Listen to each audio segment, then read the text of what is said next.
Assalamualaikum warahmatullahi wabarakatuh. Saya Rafaida Fitri Zafar Lestari dengan NIM 20060311017 dari kelas Kimia B. Jadi untuk memenuhi tugas ujian akhir semester Fisika Dasar semester 1, saya ingin menjelaskan tentang mitos dan eksplanasi tentang lembayung senja. Jadi saya akan menjelaskan tentang fenomena alam yang unik, yaitu lembayung senja.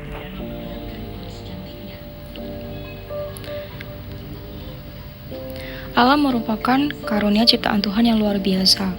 Semua keteraturan yang tampak di setiap harinya memberikan manfaat yang luar biasa bagi semua makhluk hidup.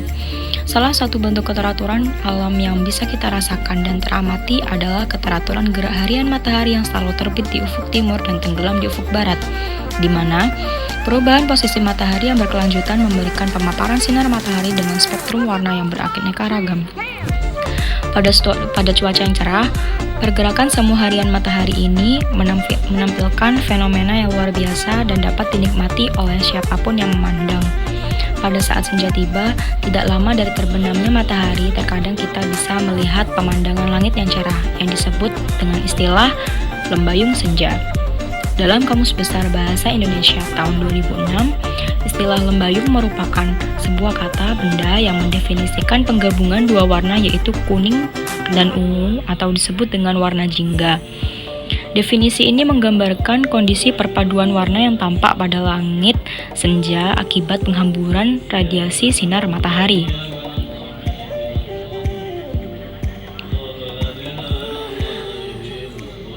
Lembayung senja sendiri memiliki mitos tertentu di kalangan masyarakat. Saya di sini akan sedikit menjelaskan tentang mitos lembayung senja. Mitos dalam bahasa Indonesia merupakan kata serapan yang diambil dari bahasa Yunani, yaitu mitos, yang berarti cerita dewata, dongeng terjadinya bumi dengan segala isinya, dan cerita kepercayaan pada dunia gaib. Wallace dan Warren mendefinisikan mitos sebagai cerita-cerita anonim mengenai asal mula alam semesta dan nasib serta tujuan hidup. Penjelasan-penjelasan yang diberikan oleh suatu masyarakat kepada anak-anak mereka mengenai dunia, tingkah laku manusia, citra alam, dan tujuan hidup manusia. Lembayung senja merupakan fenomena alam yang sering terjadi dalam kehidupan kita sehari-hari. Namun fenomena ini memiliki jumlah cerita mitos di beberapa daerah di Indonesia, diantaranya di Tatar Sunda dan Banjarmasin. Di daerah Tatar Sunda, istilah lembayung dikenal dengan istilah layung, di mana fenomena alam yang terjadi ditandai dengan penampakan langit senja yang berwarna kemerahan menjelang atau sesaat setelah matahari terbenam. Pada saat lembayung ini muncul, para orang tua acap kali memanggil anaknya untuk segera masuk ke dalam rumah, dengan alasan bahwa pada saat lembayung senja muncul, maka pada saat tersebut banyak penyakit yang akan muncul. Di daerah Jawa sendiri, lembayung senja disebut dengan istilah samar wuluh, di mana para orang tua mengatakan bahwa pamali anak ataupun orang dewasa bermain di luar rumah. Jika mereka masih di luar rumah, maka dapat berubah menjadi monyet atau bisa diculik oleh makhluk astral.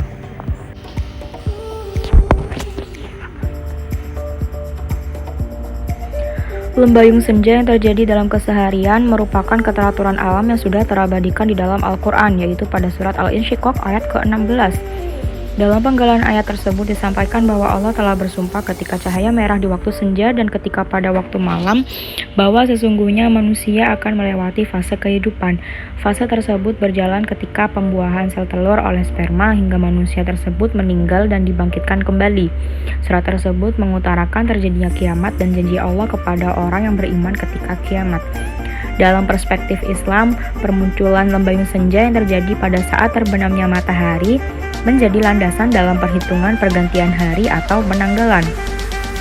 Sistem penanggalan dalam Islam atau tahun Hijriyah berbeda dengan sistem penanggalan tahun Masehi.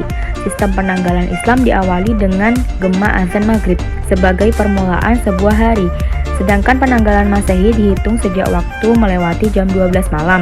Dalam kepercayaan Tao dijelaskan pula bahwa waktu lembayung senja merupakan fase penyempurnaan manusia dalam kehidupannya. Matahari yang hampir terbenam diibaratkan dengan manusia yang telah mengalami perjalanan panjang kehidupan. Senja diibaratkan sebagai manusia yang sudah berumur tua. Cahaya matahari ketika senja tidak akan seterang cahaya matahari ketika siang. Namun saat-saat ketika senja merupakan saat-saat yang paling indah di bumi. Begitu juga manusia, ketika menginjak usia tua, kemampuan fisik mulai menurun. Tubuh tidak lagi sekuat dahulu, namun manusia haruslah memancarkan kebijaksanaannya, harus mampu memberikan kesejukan serta mampu menunjukkan kematangan jiwanya sebagai manusia. Saat tua, sudah bukan lagi terombang-ambing oleh keputusan yang labil.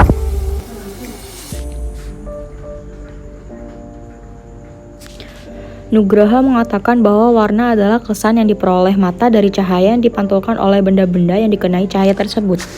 Selanjutnya, Laksono mengemukakan bahwa warna merupakan bagian dari cahaya yang diteruskan atau dipantulkan. Terdapat 3 unsur yang penting dari pengertian warna, yaitu benda, mata, dan unsur cahaya.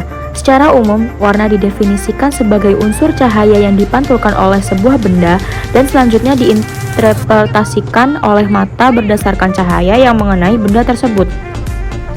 Bagian mata yang berperan dalam menginterpretasikan warna menuju otak adalah bagian retina. Retina merupakan lembaran jaringan syaraf berlapis tipis dan semi transparan. Bagian retina yang paling berperan dalam mengidentifikasi warna adalah sel batang dan sel kerucut. Berdasarkan sensitivitasnya, sel kerucut dibagi menjadi 3 macam, yaitu S-cone, M-cone, dan L-cone, sedangkan sel batang hanya terdiri dari 1 sel. Sel kerucut yang pertama cukup sensitif pada gelombang pendek atau short wavelength. Yang kedua pada gelombang medium wavelength, dan yang ketiga pada gelombang yang panjang atau long wavelength.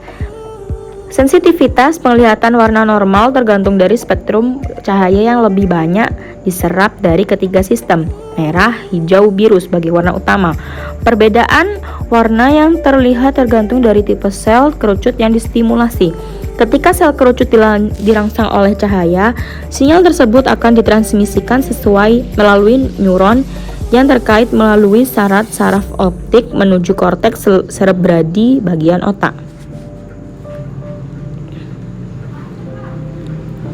Fenomena lembayung senja merupakan penghamburan cahaya putih yang diradiasikan matahari dengan media partikel atmosfer bumi.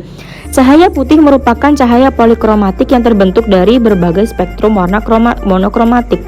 Bayong menyebutkan bahwa hamburan dari radiasi gelombang elektromagnetik matahari oleh atmosfer bumi bergantung kepada diameter partikel-partikel atmosfer atau dilambangkan dengan D, dan juga panjang gelombang radiasi atau lambda. Jika diameter partikel kurang dari panjang gelombang, maka terjadi hamburan Rayleigh yang besarnya berbanding terbalik dan dengan panjang gelombang pangkat 4. Figel menjelaskan bahwa 2 molekul utama di udara, oksigen dan nitrogen, sangat kecil dibandingkan dengan panjang gelombang sinar matahari yang masuk, yaitu sekitar 1000 kali lebih kecil. Secara istimewa, partikel dari oksigen dan nitrogen tersebut akan menyebarkan panjang gelombang terpendek, yaitu biru dan ungu, sehingga pada siang hari yang cerah, langit akan tampak berwarna biru. Tetapi pada saat matahari terbenam, cahaya mengambil jalur yang lebih panjang melalui atmosfer ke mata daripada saat siang hari, sehingga sebagian warna biru telah menyebar jauh sebelum cahaya mencapai mata. Akibatnya, spektrum cahaya yang sampai pada mata adalah gelombang cahaya, tampak dengan panjang gelombang terbesar dan nilai hamburan yang kecil. Spektrum cahaya tampak dengan panjang gelombang terbesar adalah warna merah dan jingga. Spektrum warna tersebut kemudian merambat masuk ke dalam mata, yaitu ke bagian retina, dan direspon oleh sel kerucut sesuai dengan panjang gelombangnya untuk diinterpretasikan ke otak. Oleh proses penghamburan cahaya putih oleh partikel atmosfer bumi ditunjukkan pada gambar berikut ini.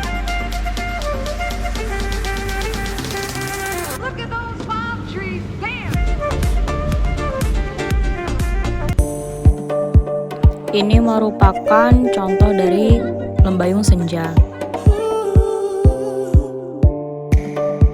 Sekian penjelasan dari saya mengenai lembayung senja.